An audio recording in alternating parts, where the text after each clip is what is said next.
Hello, I would like to tell you that you're mid. What is up, everybody? It has been a fat minute since I recorded a YouTube video. Hello, everybody. Welcome back to Project Mid. It's been a while. There isn't an Are They Mid. It's been a month. I'm here to explain to you guys what's going on. So recently, this is my most recent Are They Mid. And in case you didn't tell by the title, we are talking about Doggystyle by Snoop Dogg, possibly one of my favorite albums of all time. And I'm just here to tell you guys that I didn't forget about you guys for all the music stuff. I know I've been focusing a lot on the pod, and I love the podcast. I love everyone that I have on my podcast. It's amazing. I've been doing some stuff in the studio. I've been trying to upgrade a little bit. I actually have a PC now, and I'm going to get back on streaming, and we're actually going to do some album reviews. I'm going to have guests on my stream. It's going to be lit. So make sure you guys check that out. I'm actually starting a channel. It's in the works with my boy Will Holiday.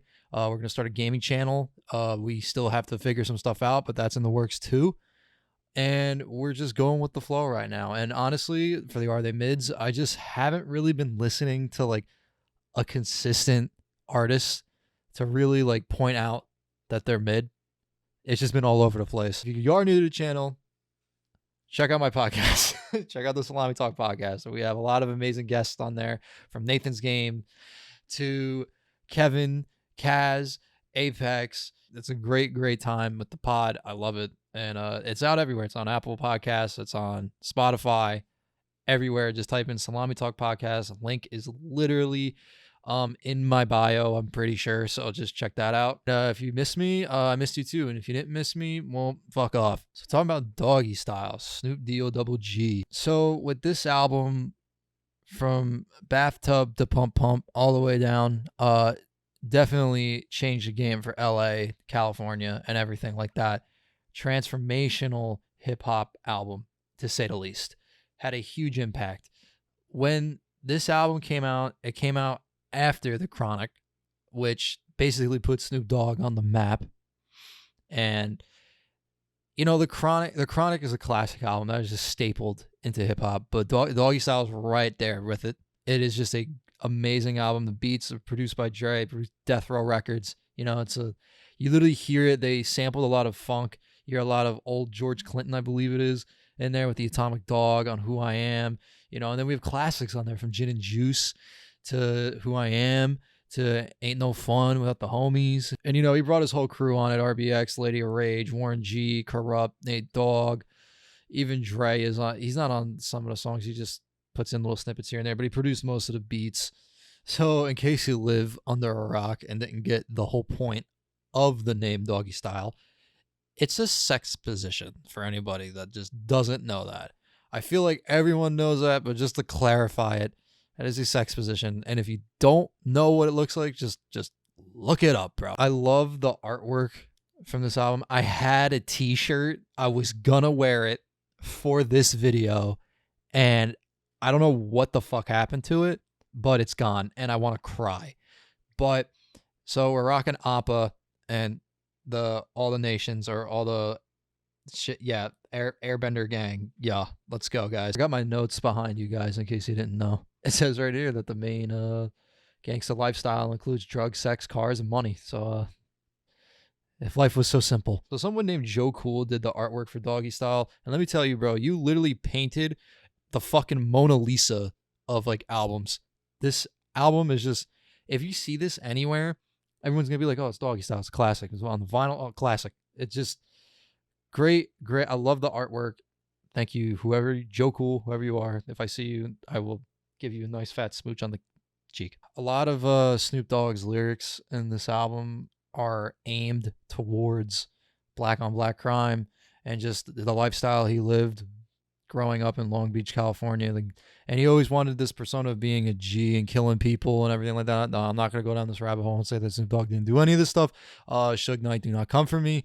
You know, it's please don't.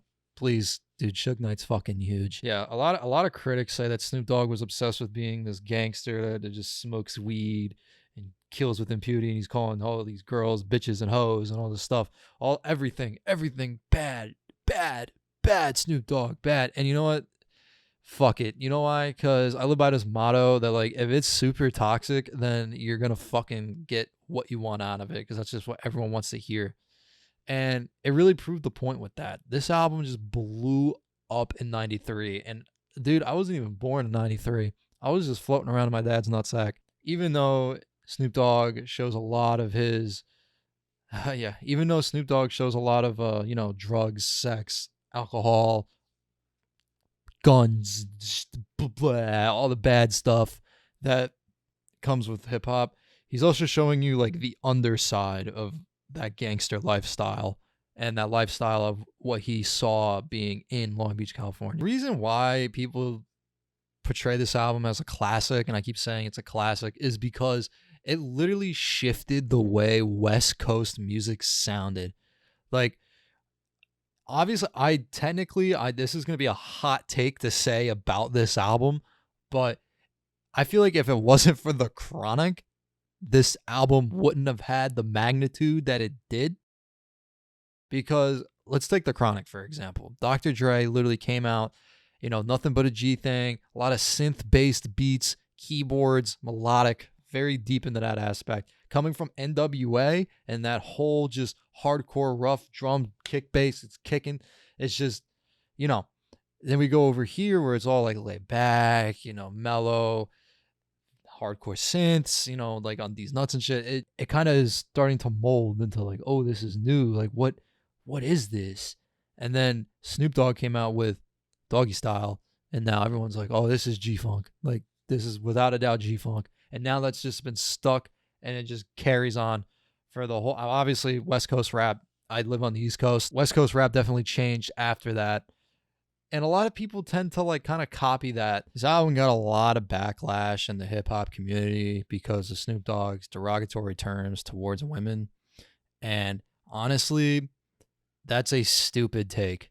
Because if you're going to come for Snoop D-O-G-G, all right? If you're going to come for Snoop Doggy Dogg for calling women bitches and all this stuff, you might as well take out Dr. Dre. You might as well take out Eazy-E. You might as well take out Tupac. You might as well just take out every other fucking rapper on the planet, because they all did the same thing.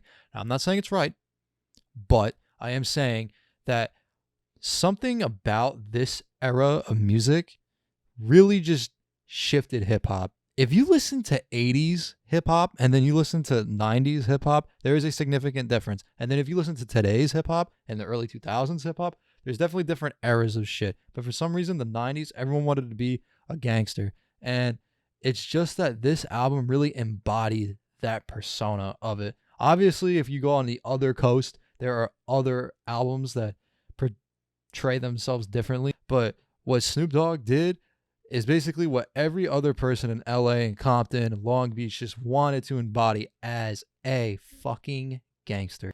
So this album surprisingly only went 4 times platinum. Now, I mean, obviously that's a lot, but compared to what Biggie did with the Ready to Die, I think he went like 12 times platinum or 11 times platinum. I'm pretty sure Eminem did more than this album.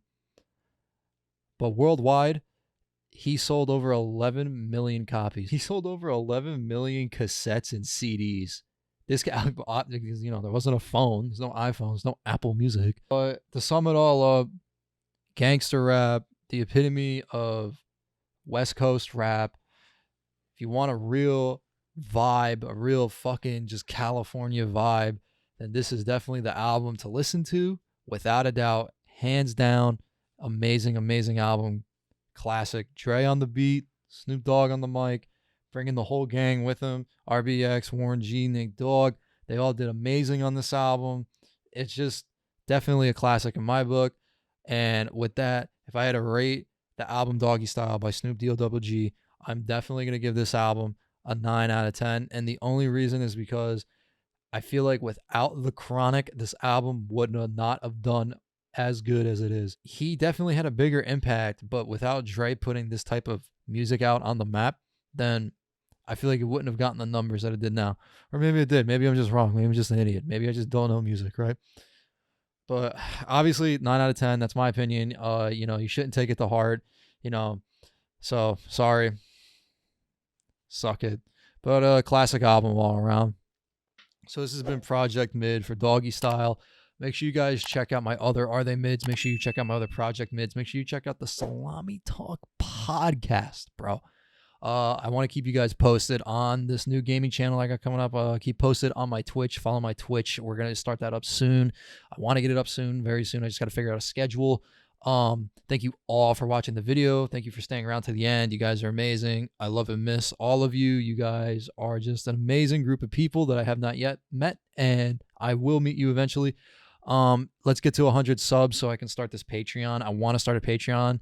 You're going to get a lot of exclusive content on that. If we get to 100 subs, I'll 100% start the fucking Patreon. God, I'm talking too fast.